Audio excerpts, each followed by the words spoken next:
أعوذ بالله من الشيطان الرجيم.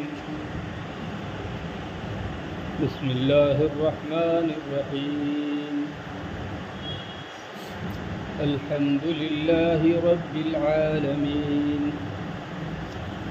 الرحمن الرحيم مالك يوم الدين. إياك نعبد وإياك نستعين.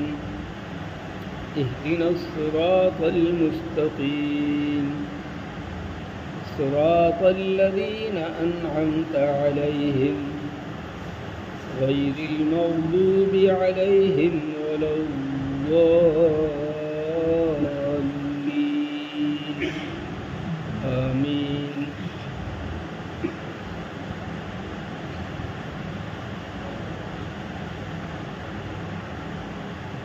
اهدنا الصراط المستقیم،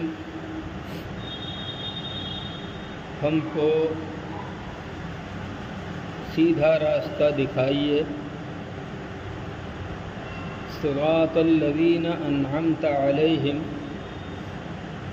ان لوگوں کا راستہ جن پر آپ نے انعام فرمایا. غیر المغضوب علیہم، جن پر نہ تیرا غضب نازل ہوا، ولا الضالین، اور نہ وہ گمراہ ہوئے.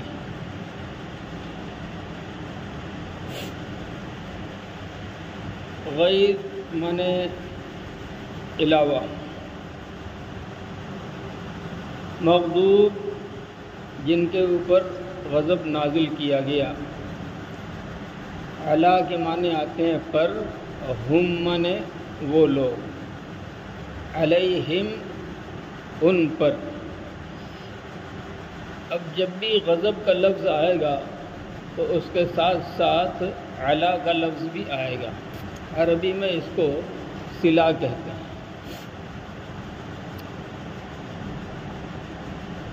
خالی مغضوب کا لفظ نہیں آئے گا، جب بھی آئے گا تو علا کے ساتھ آئے گا. جیسے یہاں پر آیا غیر المغضوب علیہم، ان کے اوپر غضب نازل کیا گیا. ولا الضالین، واو مانے اور، لا مانے نہیں. ضال مانے گمراہ، اور اسی کی جمع ہے ضالین، گمراہ ہونے والے لوگ. یہ اصل میں انعمت علیہم کی ایک طرح تفسیر بھی کہہ لیجئے، اور یہ الذین انعمت علیہم یہ ان کی صفت بھی ہے. جن کے اوپر آپ کا احسان ہوا، آپ نے انعام فرمایا، وہ کون لوگ ہیں؟ وہ ایسے لوگ ہیں جن کے اوپر آپ کا غضب نازل نہیں ہوا، اور نہ کبھی وہ گمراہ ہوئے.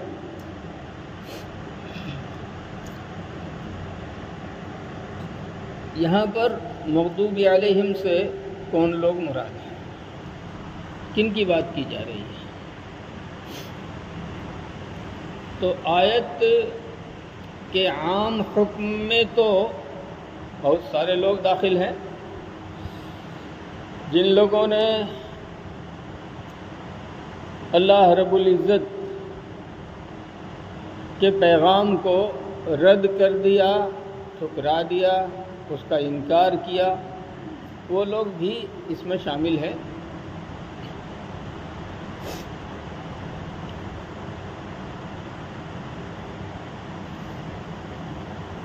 اور یہاں پر خاص طور سے یہودی مراد ہیں، اس لیے کہ یہ وہ امت ہے جو بنی اسرائیل کہلاتی ہے. اور میں نے بتایا تھا کہ اسرائیل اصل میں حضرت یعقوب علیہ السلام کا لقب تھا، یعقوب علیہ السلام کے 12 بیٹے تھے، اور جو اس سے نسل چلی وہ سب کے سب بنی اسرائیل کہلاتے ہیں۔ 12 بیٹے تھے، 12 خاندانوں میں شامل، لیکن ان کے مزاج میں غرور، اپنے کو بڑا سمجھنے کا جذبہ، کہ ہم ہیں، ہماری طرح کوئی نہیں ہے، ہم چاہے جتنا بھی قصور کر لیں اور جتنا بھی گناہ کر لیں، ہم کو سزا نہیں ملے گی۔ ان کا حال قرآن کریم میں اللہ تعالیٰ نے بیان فرمایا ہے کہ ان کی سوچ کیا ہے اور یہ کیا کہتے ہیں۔ تو ان کی سوچ ہے جو قرآن کریم میں ان کی زبان سے بیان کیا گیا، وہ کہتے تھے نحن ابناء اللہ و احباؤہ، ہم اللہ کے بیٹے ہیں، ہم اللہ کے بیٹے ہیں، وہ احباؤہ، اور اللہ کے چہیتے ہیں۔ بالکل ٹھیک جو یہودیوں کا نظریہ تھا، وہ بالکل ٹھیک وہی نظریہ یہاں برہمنوں پہ آ کے صادق ہے۔ برہمن بھی یہ کہتے تھے کہ ہم برہما کے منہ سے پیدا ہوئے ہیں، اس لیے ہمارا درجہ سب سے اونچا ہے۔ اور پھر جو ان کی قانون کی کتاب بنی منو اسمرتی، اس کے اندر یہ ہے کہ برہمن اگر قتل بھی کر دے، برہمن کسی کی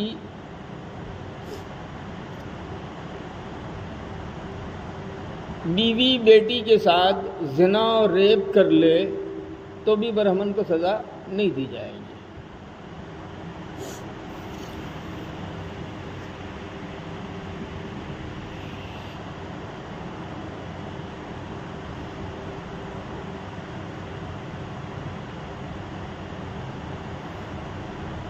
ایک تو یہ کہتے ہیں، یہی سوچ جو برہمنوں کی ہے ٹھیک وہی سوچ یہودیوں کی تھی۔ وہ کہتے تھے نحن ابناء اللہ و احباؤہ، ہم اللہ تعالیٰ کے بیٹے ہیں اور اللہ کے چہیتے ہیں۔ اور جہاں تک عذاب کا معاملہ ہے قیامت کا، تو اپنے بارے میں وہی سمجھتے تھے کہ ہم کو وہاں کوئی سزا نہیں ملے گی، کوئی عذاب نہیں ملے گا۔ قرآن کریم میں اس کا ذکر ہے وَقَالُوا لَن تَمَسَّنَا النَّارُ إِلَّا أَيَّامًا مَعْدُودَةً، ہم کو جہنم کی آگ چھوئے گی بھی نہیں مگر وہی تھوڑے دن۔ تھوڑے دن کا مطلب کیا ہے؟ حضرت سیدنا موسیٰ علیہ نبینا علیہ الصلاۃ والسلام جب طور پر تشریف لے گئے تھے تو ان کی غیر موجودگی میں سامری نام کا ایک آدمی تھا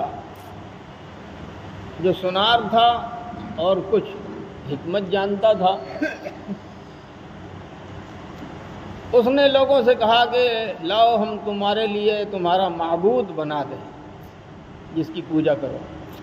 تو سارے لوگوں نے اپنا زیور لالا کر کے دیا اور اس نے ایک بچھڑا بنایا سونے کا۔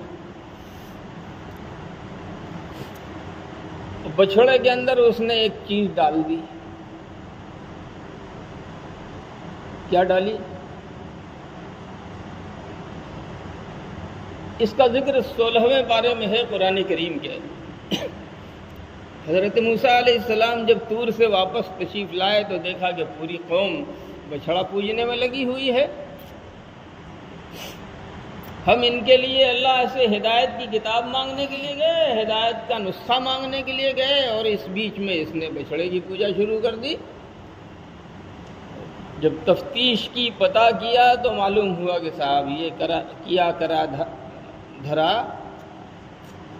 سامری کا ہے۔ حضرت موسیٰ علیہ السلام نے فرمایا ما خطبک یا سامری، بول تو کیا کہتا ہے؟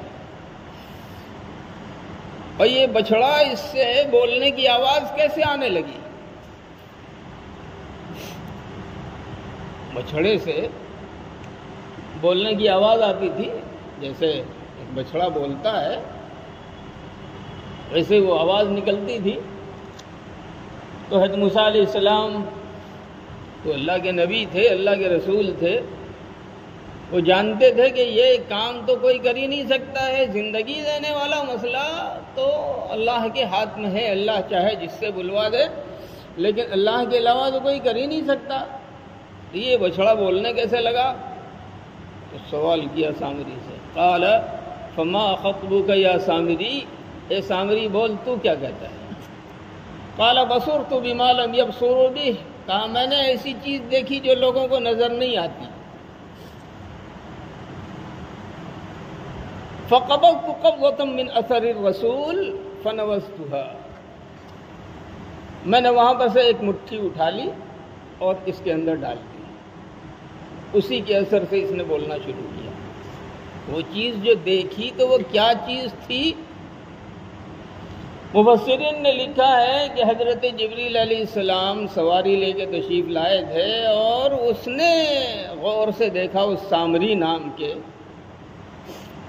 شخص نے کہ اس سواری کا پیر جہاں پر زمین پہ پڑتا ہے وہیں سے سبزہ اگتا ہے، جہاں جہاں اس کا پیر پڑا وہاں سے سبزہ اگتا ہے۔ تو اس کے دماغ نے کہا کہ ہو اس کے اندر حیات اور جان ڈالنے کی تاثیر موجود ہے، تو وہاں سے ایک مٹھی اٹھائی اور اٹھانے کے بعد سونے کا بچڑا بنوا کے اس کے اندر ڈال دیا۔ تو زندہ تو نہیں ہوا لیکن اس سے آواز آنے لگی اور پھر پوری قوم بچڑے کی پوجا میں لگ گئی۔ اور یہ چند دن جو انہوں نے بچڑے کی پوجا کی تھی، وہ کہتے تھے کہ وہ اتنے دنوں کی سزا ہم کو ملے گی الا ایام معدودہ، یہ چند دنوں کی سزا ملے گی اور باقی ہم کو سزا نہیں ملے گی۔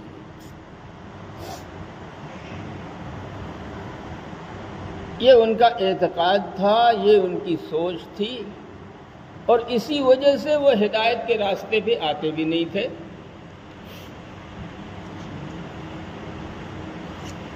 قرآن کریم میں ایک جگہ اللہ رب العزت نے ارشاد فرما، قل، اے میرے نبی صلی اللہ علیہ وسلم آپ فرمائیے، هل انبئکم بشر من ذلک مثوبۃ عند اللہ، کیا میں تم کو ایسے لوگوں کی بات بتاؤں جن کو اللہ کی طرف سے بری سزا دی جائے گی؟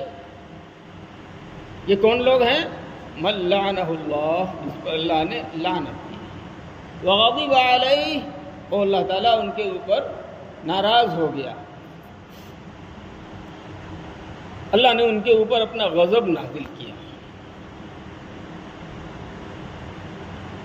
وَجَعَلَ مِنْهُمُ الْقِرَدَةَ وَالْخَنَازِيرَ وَعَبَدَ الطَّاغُوتَ، اور اللہ تعالیٰ نے ان میں سے بندر بنائے، سور بنائے اور شیطان کے پجاری بنائے۔ اولئک شر مکانا، یہ دنیا میں سب سے بدترین لوگ ہیں۔ وَأَضَلُّ عَنْ سَوَاءِ السَّبِيلِ، اور سیدھے راستے سے بھٹک کے بہت دور جانے والے ہیں۔ یہی وہ قوم ہے یہودیوں کی جن کے بارے میں اللہ تعالیٰ نے قرآن کریم میں ابھی جو آیت میں نے تلاوت کی اس میں بھی ہے کہ اس کی نافرمانیوں کی وجہ سے اللہ نے ان کو ہدایت کے راستے سے دور کر دیا، اس کے اوپر لعنت فرمائی، اس کے اوپر اپنا غضب نازل فرمایا، اور انہی میں سے کچھ لوگوں کو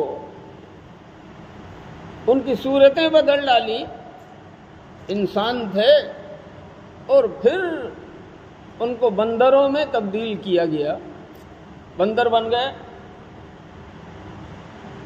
سور بنا دیا گیا، ان کی شکل بدل ڈالی گئی۔ ایسا ہی ایک واقعہ قرآن کریم میں اور بیان فرمایا گیا ہے جو 9 پارے میں ہے۔ وَاسْأَلْهُمْ عَنِ الْقَرْيَةِ الَّتِي كَانَتْ حَاضِرَةَ الْبَحْرِ، ان سے اس گاؤں والے کے بارے میں پوچھئے جو دریا کے کنارے تھے. اِذْ يَعْدُونَ فِي السَّبْتِ، ان سے کہا گیا تھا کہ تمہارے لیے ایک متبرک دن ہے، اور وہ دن ہے سنیچر کا. جیسے ہمارے یہاں پورے ہفتے میں مسلمانوں کے لیے سب سے زیادہ متبرک دن جمعے کا ہے، ویسے ہی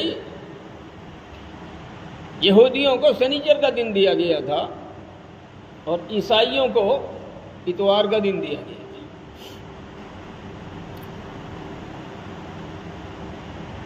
ہم مسلمان اللہ تعالیٰ نے جو انتہائی بہتر طریقہ ہم کو عطا فرمایا تھا، اب وہ طریقہ، وہ چیزیں چھوڑ کے ہم دوسری طرف جا رہے ہیں. آج مسلمانوں کے یہاں جمعہ کے دن کا اہتمام کم ہے، اتوار کا زیادہ ہے. اپنا لیا نصارہ کے طریقے کو، اپنا لیا اور دوسرے لوگوں کے طریقے کو. ہم جو ناکام ہو رہے ہیں اس کی بنیادی وجہ یہ ہے کہ اپنی بنیادی تمام چیزوں کو چھوڑ کے غیروں کی چیزوں کو لے رہے ہیں جن کے اندر اللہ نے کامیابی رکھی نہیں. تو ان سے کہا گیا تھا کہ سنیچر کا دن تمہارے لیے متبرک ہے، کوئی کام نہیں کرنا. وہ لوگ دریا کے کنارے رہتے تھے، شکار کرتے تھے مچھلیوں کا، تو ان سے کہا گیا سنیچر کو تمہیں مچھلی بھی نہیں پکڑتی. ہو گئی بات. لیکن اللہ کی طرف سے آزمائش یوں ہوئی کہ سنیچر کے دن ہی پانی کی سطح پر مچھلیاں زیادہ دکھائی دیتی تھی. استاتیہم حیتانہم یوم سبتہم شرعا، وہ جمع ہو کے جھنڈ در جھنڈ مچھلیاں سنیچر کو ہی دکھائی دیتی تھی. وَيَوْمَ لَا يَسْبِتُونَ لَا تَأْتِيهِمْ، سنیچر کا دن غائب، مچھلی غائب.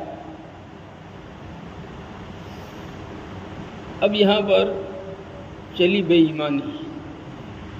حالانکہ قاعدے کی بات یہ تھی کہ سوچنا یہ چاہیے تھا کہ اللہ رب العزت نے جو حکم دیا ہے اسی حکم میں ہمارا دنیا اور آخرت دونوں کا فائدہ ہے. دنیا کی روزی دینا یہ اللہ کے ہاتھ میں، ہمارے ہاتھ میں نہیں ہے. تم کارخانہ کھول سکتے ہو، لیکن اللہ اگر تمہارے کارخانے کو چلنے نہ دے تو ساری پونجی برباد ہوگی اور پھر تم زمین کے اوپر آ جاؤ گے. تم اعلیٰ قسم کی دکان کھول سکتے ہو، لیکن اللہ تعالیٰ گراہک کا راستہ بند کر دے، پھر بڑی سے بڑی دکان تمہاری بڑے سے بڑے شہر میں تمہیں کچھ نہیں دے پائے گی. تم باغ لگا سکتے ہو لیکن پھل کا دینا اللہ کے ہاتھ میں ہے. تم کھیت میں فصل بو سکتے ہو لیکن فصل کاٹ کے گھر لانا یہ اللہ کی مرضی سے ہوگا. اب یہ بندہ منطق لگاتا ہے. اس میں ہوا کیا؟ پہلے تو ہو گئی 3 جماعت. خوب غور سے سنو.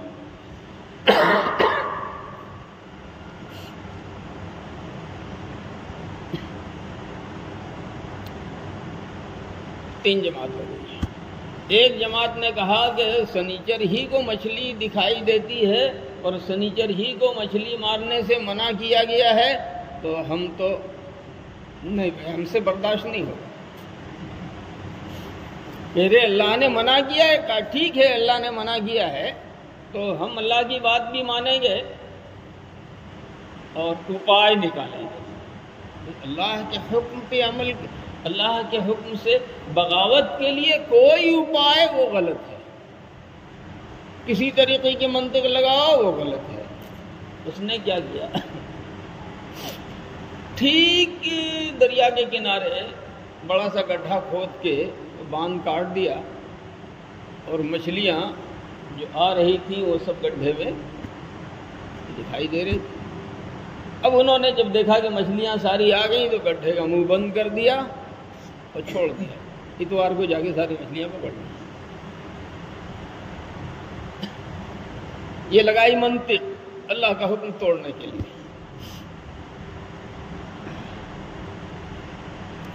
اب 3 جماعت ہو گئی پوری اس میں۔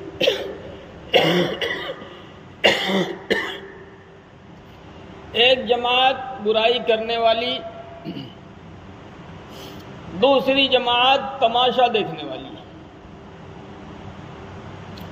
ایک چھوٹی سی جماعت تھی جو ان برائی کرنے والوں کو جا جا کے روکتی تھی، منع کرتی تھی۔ اذ قالت امۃ منہم لم تعظون قوما اللہ مہلکہم او معذبہم عذابا شدیدا قالوا معذرۃ الی ربکم ولعلہم یتقون۔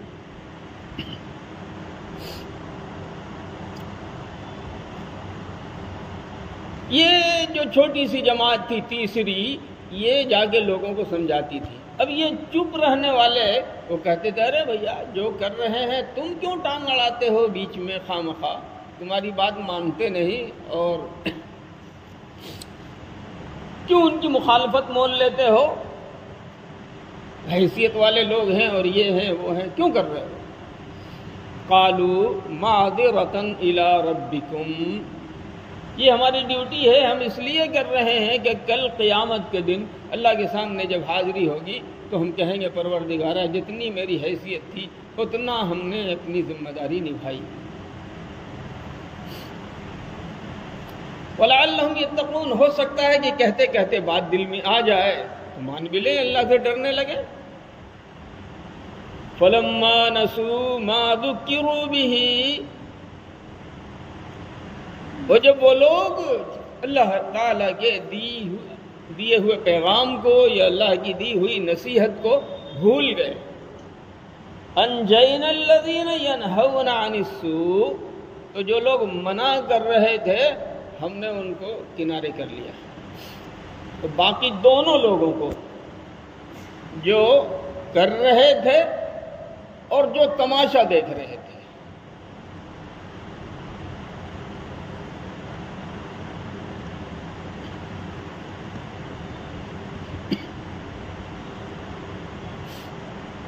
ان سب کو کہا ہم نے کونوا قردۃ خاسئین، جاؤ ذلیل ہو کے بندر بن جاؤ، اور سب کی صورتیں بدل گئی۔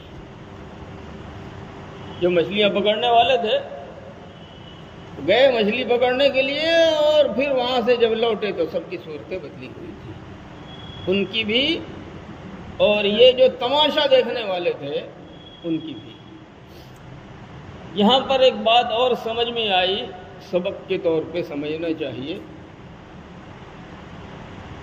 کہ معاشرے میں، سماج میں اگر کوئی غلط کام ہو رہا ہے اور باقی لوگ صرف تماشا دیکھ رہے ہیں تو اللہ کا عذاب صرف اس کرنے والے پہ نہیں آئے گا بلکہ خاموشی سے تماشا دیکھنے والے پر بھی آئے گا۔ ایک حدیث میں اللہ کے رسول صلی اللہ علیہ وسلم نے مثال دے کے فرمایا کہ ایک کشتی جا رہی ہے دریا میں، اور اس کے 2 حصے ہیں، نچلی منزل میں کچھ لوگ ہیں اور اوپر کی منزل میں کچھ لوگ ہیں۔ اوپر کی منزل والوں نے کرایہ زیادہ دیا ہے اس لیے سارا انتظام وہی ہے، اگر پانی لینا ہوتا ہے تو اس کا انتظام بھی وہی ہے۔ نیچے والوں نے کرایہ کم دیا ہے تو ان کو پانی وغیرہ لانے کے لیے محنت کرنی پڑتی ہے، وہ اوپر جاتے ہیں اور نیچے آتے ہیں۔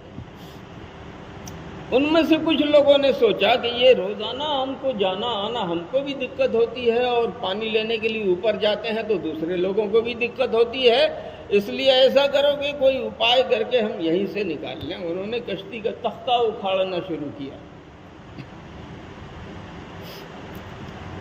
اوپر والوں کو معلوم ہوا کہ نیچے کے لوگ کشتی کا تختہ اکھاڑ رہے ہیں اور انہوں نے منع نہیں کیا، تو پھر اللہ کے رسول صلی اللہ علیہ وسلم نے سوال کیا، بتاؤ اگر کشتی ڈوبے گی تو کون ڈوبے گا؟ صرف اکھاڑنے والے نہیں ڈوبیں گے، یہ بھی ڈوبیں گے، اور جو لوگ صرف تماشا دیکھتے رہے وہ بھی ڈوبیں گے۔ قدرت کا انتظام یہی ہے۔ تو یہ دل کا ٹیڑھا پن، مزاج کی سرکشی، ضد، یہودیوں میں تھا، اس لیے ان کے اوپر اللہ تعالیٰ نے لعنت بھی فرمائی اور غضب بھی نازل کی۔ وَلَضَّالِّينَ، ایمان والوں کی صفت بیان کی گئی ہے کہ وہ گمراہ نہیں ہوئے۔ ضالین کس کو کہتے ہیں؟ دیکھو، ایک ہے ضلالت اور ایک ہے ہدایت۔ ہدایت کہتے ہیں صحیح راستہ پانے کو، اور ضلالت کہتے ہیں صحیح راستے سے ہٹ جانے کو۔ ہدایت کا راستہ ایک ہے اور باقی اس کو چھوڑ کے سارے راستے ضلالت کے ہیں، گمراہی کے ہیں۔ اب یہاں پہ سے ایک بات اور عرض کروں کہ انسان جو پوری دنیا کے اندر ہیں ان کا مزاج تین طرح کا ہے۔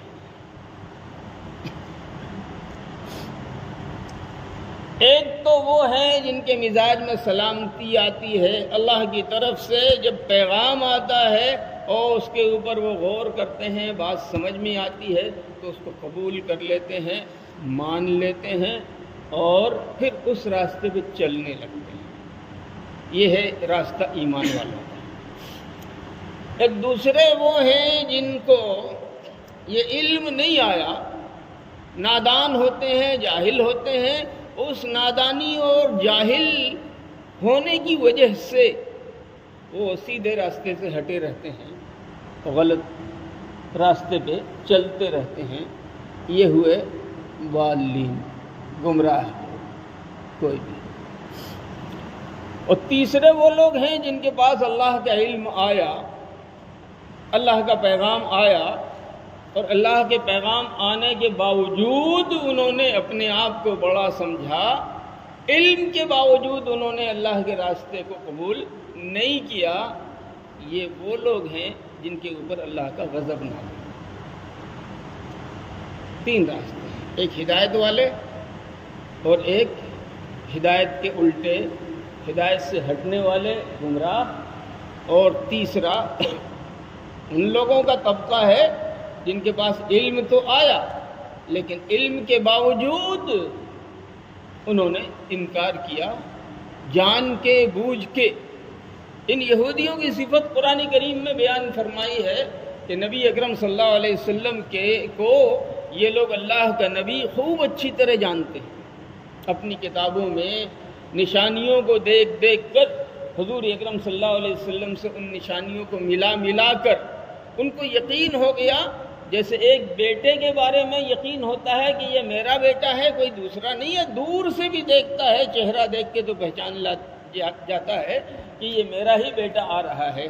یعرفونہ کما یعرفون ابناءہم، یہ نبی اکرم صلی اللہ علیہ وسلم کو رسول ہونے کی حیثیت سے ایسے جانتے ہیں جیسے اپنے بیٹوں کو بیٹا ہونے کی حیثیت سے جانتے ہیں، اس کے باوجود انکار۔ تو اب مسلسل جب ان کے پاس علم آیا، مسلسل اللہ کی نعمتیں آئیں، مسلسل اللہ تعالیٰ کی طرف سے ان کے اوپر احسان، ان کے ساتھ احسان کا معاملہ کیا گیا، اور پھر بھی انہوں نے انکار کیا، ٹھکرایا، گمراہی کے راستے پہ چلے، تو اس کا لازمی تقاضا یہ تھا کہ ان کے اوپر غضب نازل کیا جائے، اور چنانچہ اللہ نے ان کے اوپر غضب نازل فرمایا۔ تو یہ تین طبقے ہوئے، ایک طبقہ ایمان والوں کا، دوسرا طبقہ ان کا جن کے اوپر اللہ کا غضب نازل ہوا۔ اس میں خصوصیت کے ساتھ تو یہودی آتے ہیں، اور عموماً وہ لوگ آتے ہیں جن کے پاس علم آ جائے اور اس کے باوجود وہ اللہ کی بات ماننے سے انکار کرتے ہیں۔ اور تیسرا طبقہ ہے گمراہ لوگوں کا۔ چلیے بات آج وقت ہو گیا، انشاءاللہ آمین، تو کل بات ہوگی۔